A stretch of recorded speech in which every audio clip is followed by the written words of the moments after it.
Louvado seja o nome do Senhor. Como é que passou a semana, meus amados? Glória. Aí sim, hein? Louvado seja o nome do Senhor Jesus. Eu achei que eu não ia chegar aqui hoje, porque me deu um mal-estar no estômago, mas louvado seja o nome do Senhor. A gente tomou um remedinho, orou a Deus e eu estou aqui por honra e glória do Senhor Jesus Cristo. Amém. Ontem o Mateus falou, e aí, vai vir pregar mesmo? Eu falei, nossa, tão ruim, mas eu vou, porque eu sempre digo sim ao Senhor, e nunca digo não. Eu li essa passagem aí, porque nesse relato aqui de Jesus e dessa mulher adúltera, é um fato interessante, porque Jesus, eles chegaram para, como se diz, para afrontar, né, nosso Senhor Jesus ali. Mas a resposta de Cristo foi imediata, né, que assim que ele agachou e escreveu no chão ali, alguém de vocês pode imaginar o que o Senhor escreveu, rabiscou ali naquele chão? Por ser um povo naquela época que guardava os preceitos, os mandamentos e a lei de Moisés, que eles tanto falavam dessa lei, e eles escreveram ali, e eu gostaria de voltar à leitura um pouco mais antes desse tempo aí. A gente vai falar aqui um pouquinho de uma das alianças que o homem quebrou, uma das alianças, né? Então aquele povo ali com aquela mulher estava prontinho para julgar, para acusar e condenar. O homem naquela época ali, sobre a lei de Moisés, tinha na mão a morte. Eles tinham na mão a morte ali, né? Mas aquela mulher, ela foi colocada perante em frente à vida. Glória a Jesus. Eles tinham a morte, mas eles cataram a morte e colocaram diante da vida, né? Porque Jesus, ele é vida. Até no texto lá, ele fala que ele é a luz do mundo, ele é a vida, ele é que fez tudo. E mais atrás, em Gênesis, fala, eu sou o alfa, o ômega, o princípio. Então aquela mulher foi colocada diante do dono da vida. E eles já estavam prontos para condená-la e já falaram, não, essa daí vai morrer. E a condenação por adultério, ela era terrível e abrangente naquela época. Eles matavam mesmo. A gente não tinha a palavra perdão. Ou eu pequei, me perdoa. Ela podia gritar milhares de vezes para aquele povo lá, me perdoa, eu pequei, me perdoa. Mas eles tinham tanta raiva, tanto ódio dentro do coração deles, que eles, não tem perdão. Eles eram afirmados naquilo. E eles pegaram ela e colocaram diante de quem? Do dono da vida. Aquele que traz e faz tudo novo. Aquele que naquela época, na nossa época, estava para nos advogar. Mas chegará um grande dia que ele não vai advogar, ele vai ser o quê? O juiz. Ele vai ser o juiz. Aí por isso que agora a gente volta um pouco atrás, porque Jesus, quando ele agachou ali naquele chão, eu consigo imaginar assim: eles estão com a pedra, já julgaram a moça, a mulher ali, mas Jesus escreveu no chão. E todos olharam. Logicamente que todos ali repararam, né? Porque todo mundo estava de olho nele. E todo mundo olhou o que ele estava escrevendo. Eu consigo imaginar aquele momento e aquela cena. O que ele estava escrevendo no chão? Ele estava simplesmente desenhando? Não estava. E o povo era firmado na lei de Moisés, e nessa lei eles julgavam as pessoas. E ele estava ali, na palavra de Deus, ele disse que ele é o verbo, né? Que o verbo se fez carne e habitou no meio. Ele habitou no meio de nós. Ele habita ainda no meio de nós, né? porque Ele é o juiz imortal, Ele não morre. E ele agachou ali naquele momento e começou a escrever. Aí a gente volta aqui um pouco atrás. Eu vou voltar aqui na época de Gideão. Por que eu volto na época de Gideão? Uma das coisas é o julgamento que nós temos, que já nasce dentro da gente. A gente vê uma coisa errada, a gente já a gente quer a correção, a gente quer a justiça. E aquele povo que estava errado, quando eles viram o errado daquela mulher, já é a natureza humana. É da natureza humana. Ou muitas das vezes você vê um ato tipo de indisciplina e você fala, nossa, mas tem que ter uma justiça sobre isso. Não é possível que ele vai sair impune. Ele faz o mal e vai sair impune. A gente pensa assim. Nós analisamos assim. A gente pega a balança e já pesa o delito. Mas o Senhor Jesus, Ele não tem, como se diz, Ele não tem apreço pela vida do ímpio. Ele ama ela também. Ele ama o pecador. Ele ama Ele ama cada um de nós aqui nesta manhã. Então Jesus, Ele não tem prazer nisso, de ver uma pessoa que está naquele caminho e você fala, pô, mas tem que vir a justiça sobre ele. E ele mesmo fala, não é assim. Não é dessa maneira, não é desse jeito. E Jesus escreveu naquele chão ali e falou assim, qual de vós nunca quebrou a aliança com Deus? E quantas alianças Deus fez com o povo de Israel? Quantas? A gente fala de aliança porque quando a gente casa, a aliança ela é um fato, eu vou até tirar a minha aqui, porque ela é um ato contínuo. Ela não tem quebra, ela não tem trinca. Ela não quebra. Aleluia, Jesus. Ela é infinita ali, ela não tem quebra. Mas essa aliança que Deus faz com o homem, ela nunca foi quebrada. Mas a aliança que o homem faz com Deus, ela é feita de linha. Ela é uma aliança feita de linha. E esse povo aqui em Gideão, eu vou falar também, não só do ato da gente julgar, mas do ato também de ser abençoado, né? Porque Gideão naquela época, assim que Josué morreu, e morreu toda aquela geração de Josué que servia e era fiel à palavra de Deus, eles começaram a ser perseguidos depois que Josué morreu. Mas a nova geração abandonou a Deus. Eles abandonaram o mandamento, abandonaram até também a lei de Moisés. Eles abandonaram tudo. E como diz o fato, quando eu me afasto de Deus, quem sai prejudicado? Deus não saiu dali. Deus não sai da vida de ninguém. O Senhor Jesus não sai da vida de ninguém. Desde quando a gente nasce, ele já está ali. Independente de que atitude ou de que maneira que a gente vai seguir na nossa vida, ele mantém ali. E uma das coisas aqui no passado, eu vou dar ênfase agora aos jovens, porque todos da geração de Josué, vamos colocar assim, anciões, morreram. Eu acredito que aqueles anciões, eles ensinaram aquela nova geração. Então a gente tem um pai, tem uma mãe, eu tenho 2 filhos pequenos, e o que eu faço? Qual é o meu papel ali na vida dos meus filhos? Ensinar o caminho reto. Ensinar como é que é a vida, como é que a gente caminha. Mas além de ensinar, eu tenho que estar o quê? Com meus joelhos dobrados, porque o caráter deles não é moldado por mim e nem por vocês. O caráter do homem é moldado por Deus, pelo que a gente pede, pelo que a gente clama.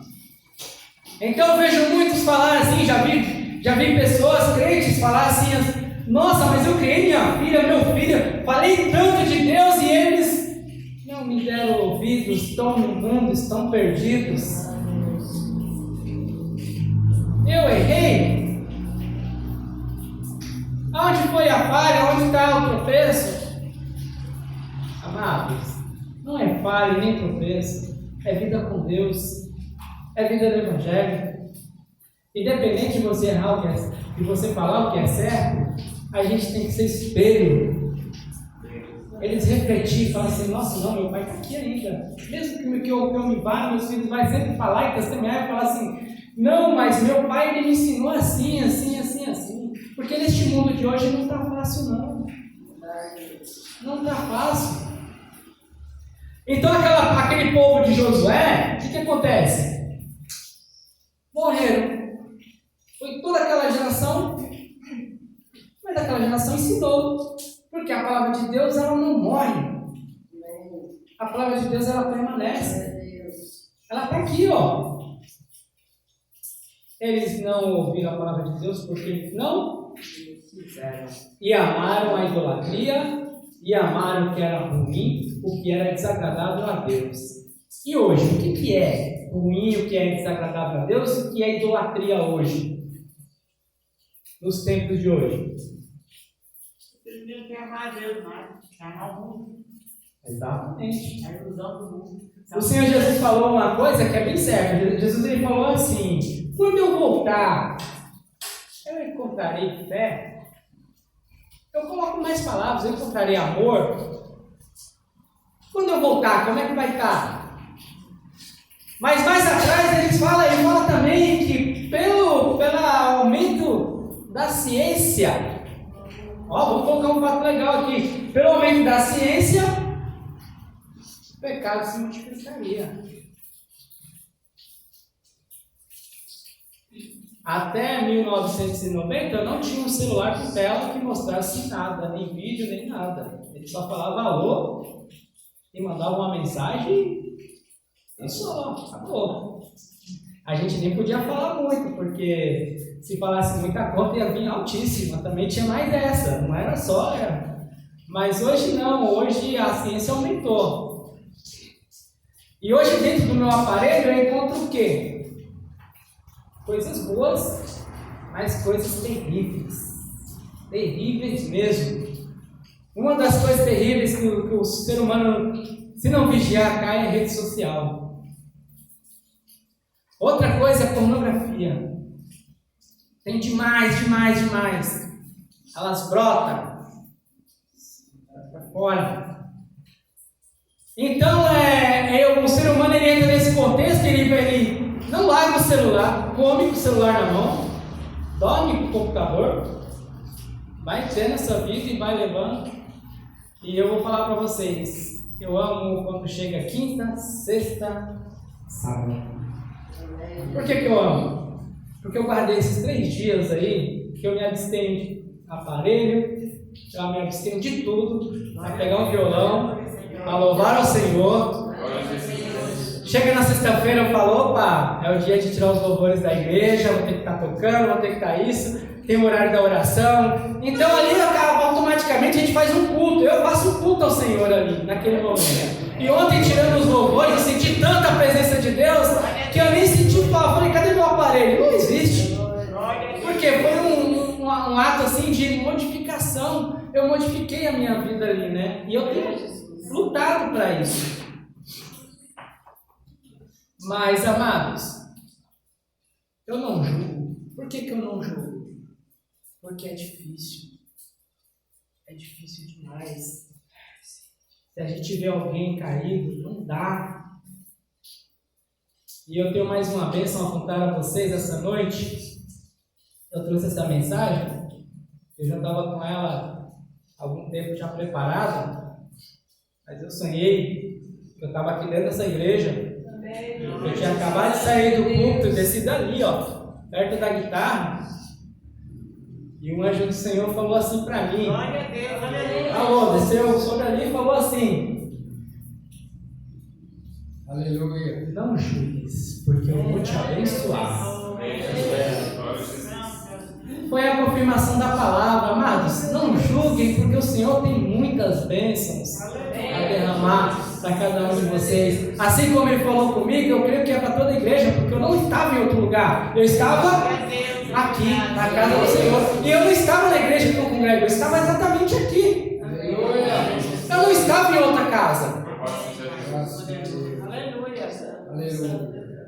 Mas voltando aqui na palavra de Deus, o Senhor pegou e levantou a quem? Gideão.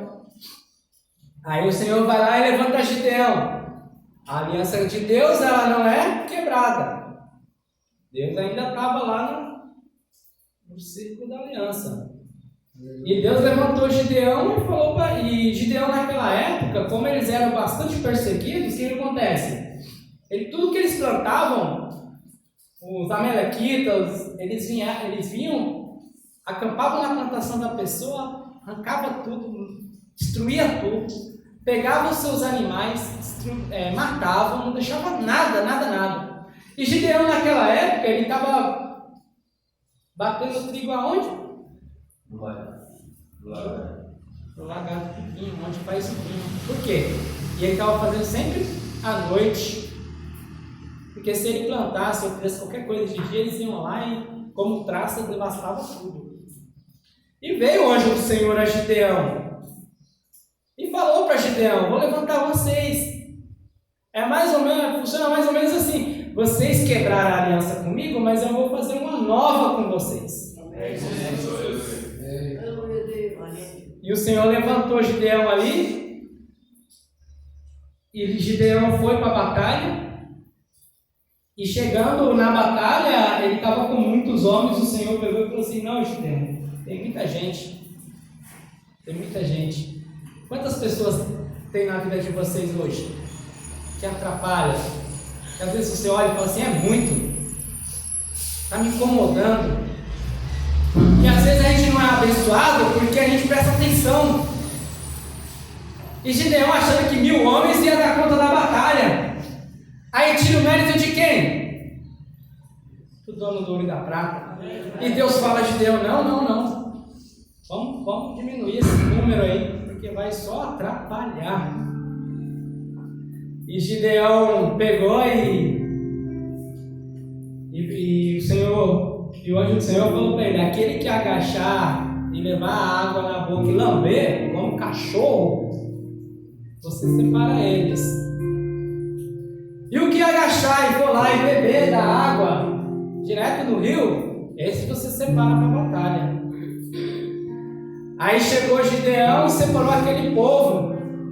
Mas Gideão ficou temeroso de ainda ir e batalhar. E falou para o Senhor: Senhor, eu tenho ainda, eu posso te fazer só mais uma coisa para saber que o Senhor é comigo? E Deus, na infinita glória e majestade, louvor e honra, permitiu. E Gideão catou aquele algodão e colocou. E Gideão falou a Deus assim: se esse algodão aqui estiver molhado e em volta seco, saberei que o Senhor é comigo. Aí passou-se a noite, o orvalho caiu e o algodão ficou molhado e em volta seco. Aí Gideão olhou e falou: mas eu preciso só de mais um, Senhor, permita só mais um. Vocês precisam de quê hoje? Para o Senhor derramar a bênção para vocês hoje? Precisam do quê? Eu sei do que eu preciso hoje: de fé, acreditar. Eu não preciso de prova com Deus, porque a palavra dele diz assim: provai de vez que Deus é bom. Mas o texto provar é o que, gente? Viver das coisas de Deus, caminhar com Deus, abandonar o mundo, abandonar o pecado, abandonar a vida que não agrada a Deus. Esse é o provar. Provar e vede. A partir deste momento que a gente prova e vê que Deus é bom, o que Deus faz? Ele derrama bênçãos. Ele derrama bênçãos, rios de bênçãos. E Ele dá poder a cada um de nós. Por que Ele dá poder? Porque onde você colocar a ponta do pé, você é abençoado. E Gideão foi lá com um ato de má fé, vamos colocar o termo, fez mais uma prova com Deus. Mas a prova que nós temos com Deus hoje é vida. Vida com Deus, vida com o Senhor Jesus. E Gideão chegou até eles e falou, e viu que no dia seguinte falou para o anjo: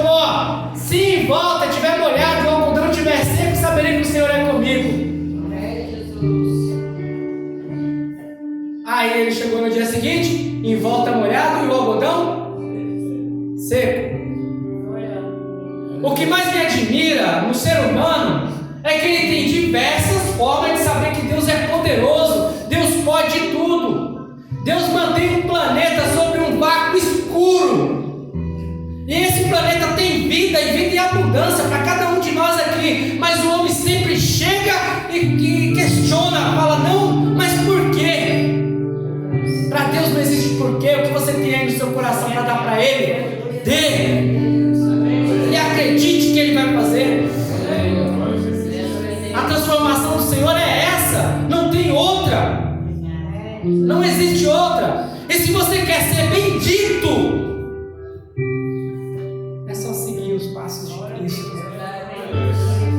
O Senhor Jesus, Ele falou que a gente não vai levar nem o ouro, nem a prata, nem a minha vestimenta, nem nada.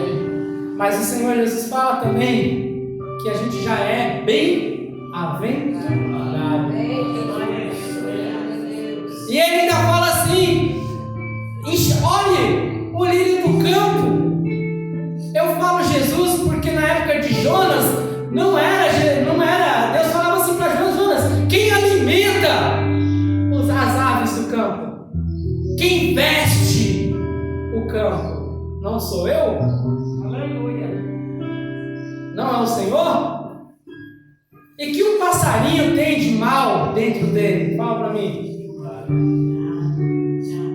Qual é a simplicidade das coisas que Deus cria no campo? Eles são de naturezas dóceis.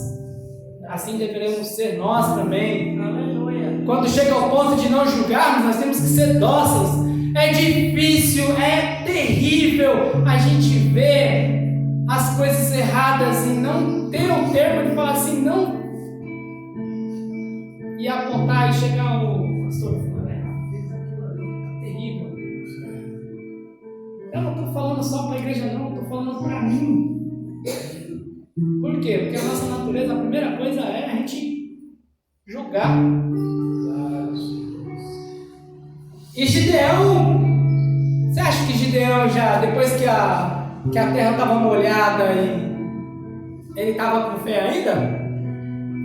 Não estava não, meus amigos. Ele viu tudo aquilo e não estava com fé ainda. O Senhor, Ele esquadrinha nosso coração e nossos pensamentos. Por mais que nós não demonstramos, Ele conhece. Ele sabe o que eu faço no meu dia a dia, sabe o que eu faço nos meus minutos, nos meus segundos, e em cada um dessa igreja aqui. O Senhor já tinha esquadrejado o coração de Gideão e viu que ele não estava acreditando, que Ele era com ele.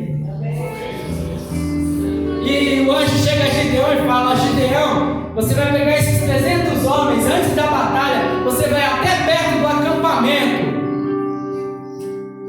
E Gideão chega perto do acampamento e sabe o que Deus faz? Coloca a palavra na boca do ímpio. Foi isso que Deus fez.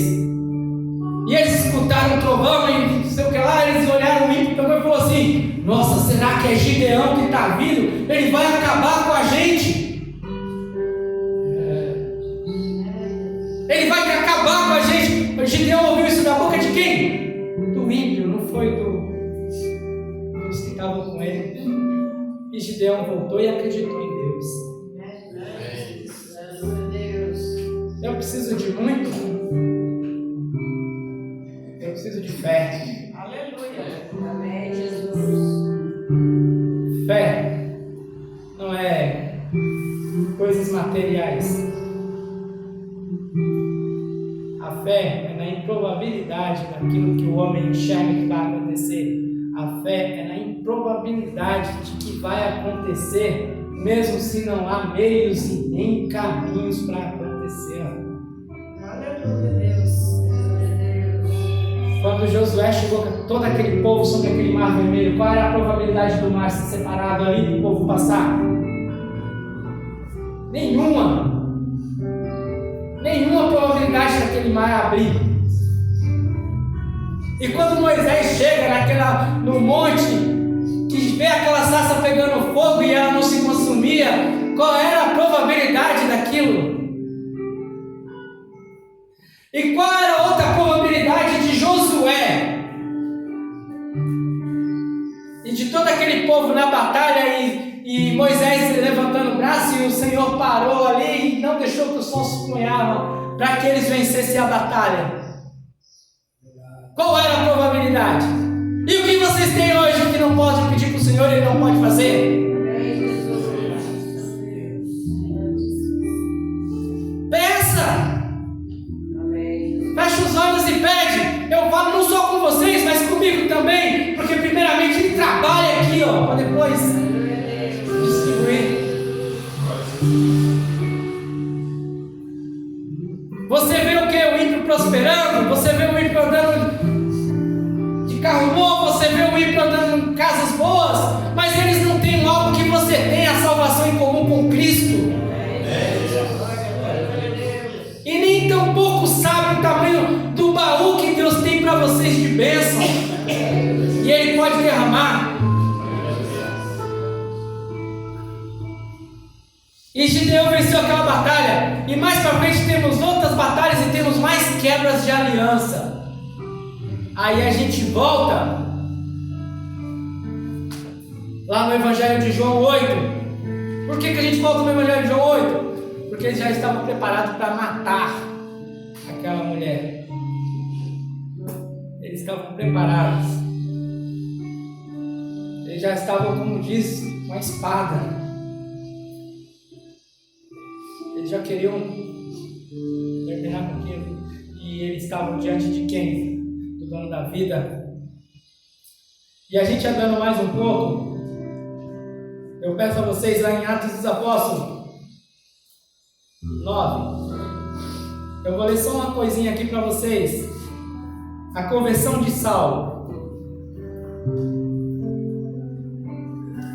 Enquanto isso, Saulo ainda respirava e ameaçava de morte contra os discípulos do Senhor.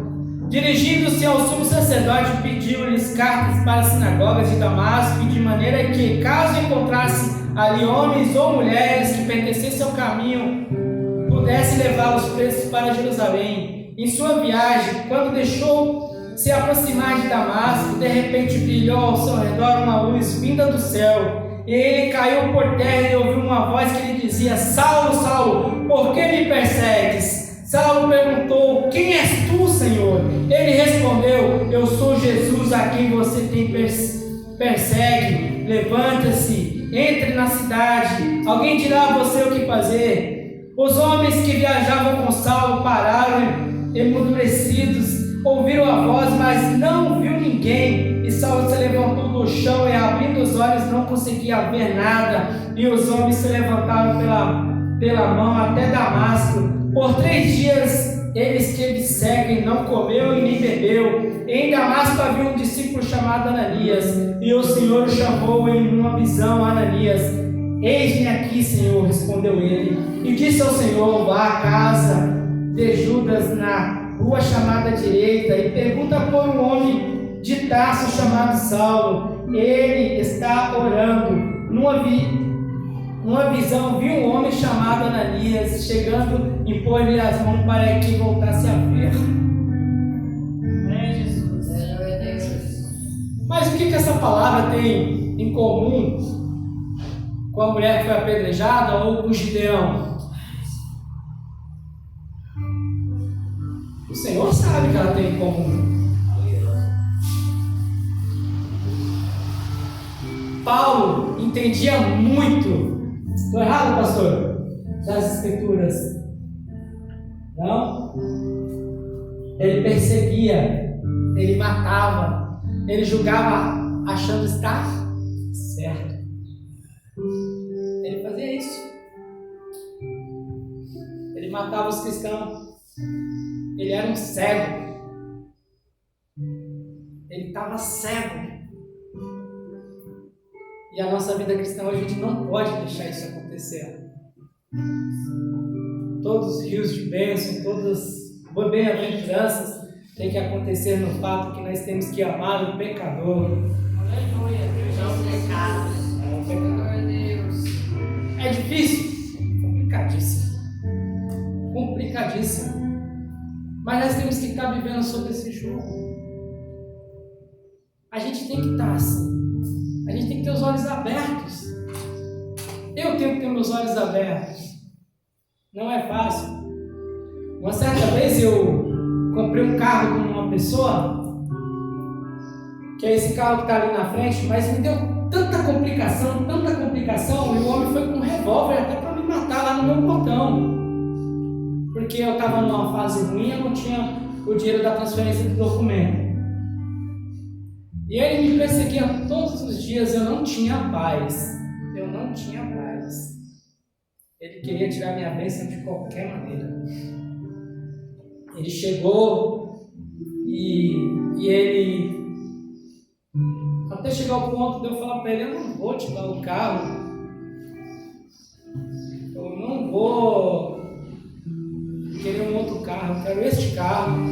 Eu vou permanecer aqui. Ah, mas se você não transferir, eu falei, eu não quero outro carro, não insista. Ah, eu vou aí então na sua casa, a gente vai ver se você vai fazer. Falou assim, foi lá armado. E um certo dia eu orei a Deus e falei, Senhor, me dê paz. Me dê paz, Senhor, eu estou sendo atribulado por Satanás.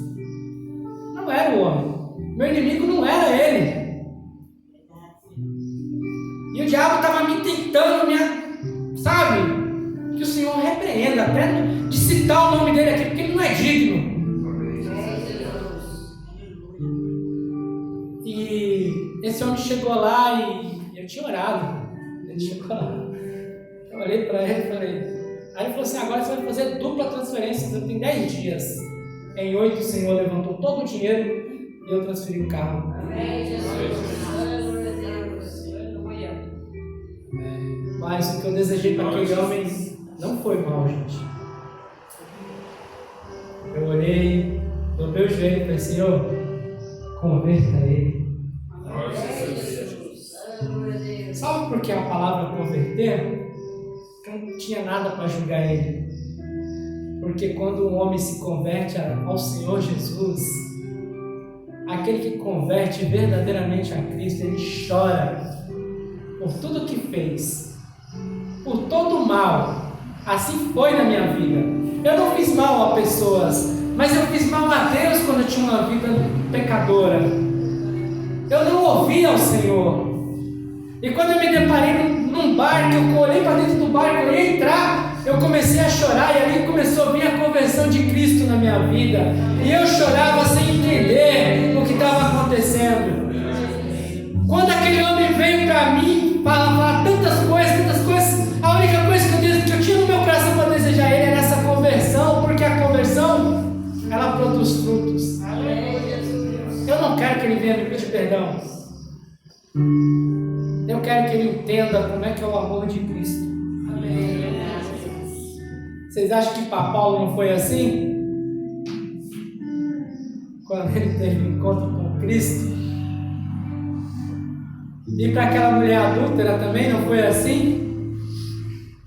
E para aqueles que levantaram as pedras para jogar nela também teve a mesma proporção. A aliança de Deus conosco, ela é eterna. Ela é para sempre.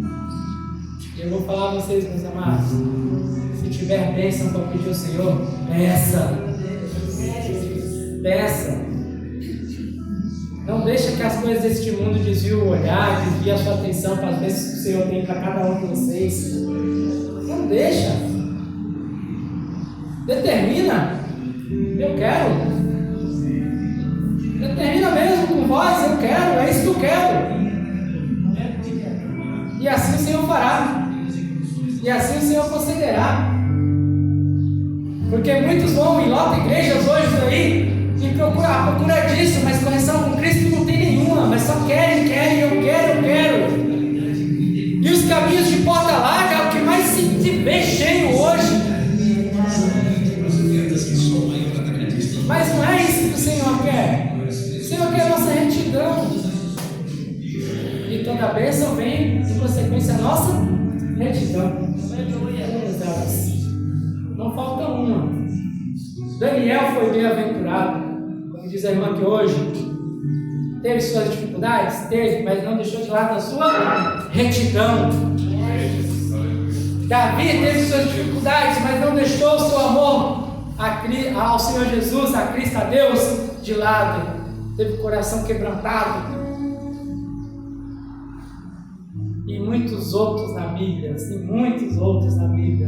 Aleluia. Porque o ser humano ele é falho, mas com Cristo ele é perfeito.